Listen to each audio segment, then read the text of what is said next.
Hello students. माध्यमिक शिक्षा board Rajasthan की 10वीं और 12वीं की परीक्षाएं समाप्त हो गई है और उसमें भी वाणिज्य और विज्ञान वर्ग की सारी परीक्षाएं समाप्त हो गई है।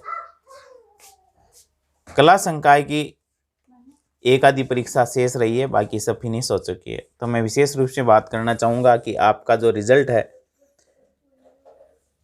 विज्ञान और वाणिज्य का सबसे पहले डिक्लेयर होता है, कब तक आ जाएगा। तो पहले बात करते हैं कि बोर्ड का पुराना पैटर्न क्या था और कॉपियां जांच करने में कितने दिन लगते हैं। तो कॉपी जांच करने के लिए बोर्ड जो है पहले 20 दिन देता था। इस बार कॉपियों की संख्या पहले करीब 500 के आसपास आती थी, इस बार थोड़ी कॉपियों की संख्या घटा दी है और कॉपियां आई है करीब 350 पौने 400 और दिन भी कम कर दिए हैं। 16-17 दिन बोर्ड ने एक एग्जामिनर को कॉपी लेने के बाद जांचने के लिए दिए। आपकी लास्ट परीक्षा साइंस की बात करूं तो 10वीं की परीक्षा तो आज ही संपन्न हुई है, तो उससे अपन 20 दिन जोड़ेंगे। साइंस की परीक्षा 16 अप्रैल को फिनिश हो गई थी। अब 16 अप्रैल से अपन 20 दिन जोड़ेंगे तो करीब 5 मई के आसपास आप मान लीजिए कि 5 मई तक आपके जो एग्जामिनर हैं उनको कॉपी जांचने के लिए लास्ट डेट है 5 मई। 5 मई के बाद रिजल्ट आने में कितना टाइम लगेगा। तो पहले क्या होता था, कॉपी जांचने के बाद एक ओएमआर सीट आती थी एग्जामिनर के पास में और वो ओएमआर सीट में अंक जो है वो भर करके और माध्यमिक शिक्षा बोर्ड को स्पीड पोस्ट के माध्यम से भेजता था। अब बोर्ड क्या करता था, उन आंसर सीटों को स्कैनर से यानी स्कैनर मशीन से एक एक को स्कैन करके और फिर उनके नंबर जो है वो फीडिंग होती थी और ये काफ़ी लंबा टाइम हो जाता था। इसमें करीब 15-20 दिन आप मान के चलिए कि इसमें 15-20 दिन लग जाते थे। अब क्या होता है, 2020 की परीक्षाओं से बोर्ड ने ये कर दिया है कि जो आपके एग्जामिनर हैं उनको जांचने के लिए 20 दिन दिए।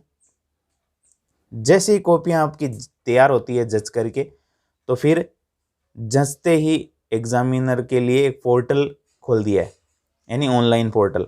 उस पे सीधा जो है फीडिंग होती है, जैसे बैंक के अंदर जाते हैं, इधर से पैसे जमा किए उधर आपके अकाउंट में ट्रांसफ़र हो गए, वैसे ही इधर से एग्जामिनर जो है वो अंक फीड करेगा और उधर सीधा बोर्ड की साइट पर अपडेट हो जाएंगे।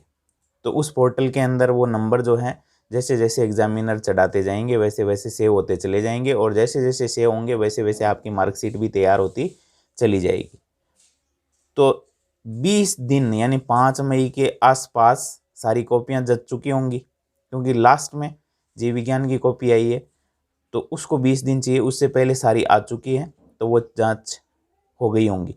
5 मई या 6 मई के आसपास बायोलॉजी के अंक भी पोर्टल पे अपलोड हो जाएंगे और जैसे ही बायोलॉजी के अंक पोर्टल पे अपलोड होंगे आपकी मार्कशीट जो है वो तैयार हो जाएंगी और जैसे ही मार्कशीट तैयार होगी बोर्ड तुरंत ही रिजल्ट डिक्लेयर कर देगा। यानी मैं तारीख की बात करूं तो 10 से 15 मई के लगभग आपका रिजल्ट आ जाएगा, क्योंकि अब की बार ओएमआर सीट का कोई काम नहीं है, सीधा इधर से ऑनलाइन फीड होता है, उधर बोर्ड को रिसीव हो जाता है। न डाक के अंदर जो आपकी ओएमआर सीट जाती थी उसमें जो टाइम लगता था वो बच गया 4-5 दिन। कई दूर दूर से बाहर के ज़िलों से आती थी, अजमेर पहुंचने में उनको टाइम लगता था, वो बच गया। इधर से अपने फीडिंग की उधर उसको रिसीव हो गया। तो इसके अंदर कॉपी जांचने का ही टाइम लगने वाला है, उसके अलावा कोई भी टाइम नहीं लगने वाला है। जैसे ही कॉपियां जज करके आपके मार्क्स अगले दिन एग्जामिनर अपलोड कर देगा और जैसे ही अपलोड होंगे, अपलोड होते ही बोर्ड जो है उसका जो रिजल्ट क्या रहा, कैसे रहा, किसी में गड़बड़ तो नहीं है, वो जांच करके और तुरंत आपका रिजल्ट डिक्लेयर कर देगा। यानी मैं यह कहूँ कि कॉमर्स और साइंस का रिजल्ट जो है वो 10 से 15 मई के आसपास यानी गर्मियों की छुट्टियां होने से पहले पहले ही डिक्लेयर हो जाएगा। और बोर्ड को चिंता ये भी रहती है क्योंकि नीट और आईआईटी की परीक्षाओं में 12th के मार्क्स जो हैं वो चाहिए होते हैं, इसलिए बोर्ड चाहता है कि साइंस का रिजल्ट सबसे पहले डिक्लेयर किया जाए, तो 15 मई के आसपास आपका रिजल्ट जो है वो डिक्लेयर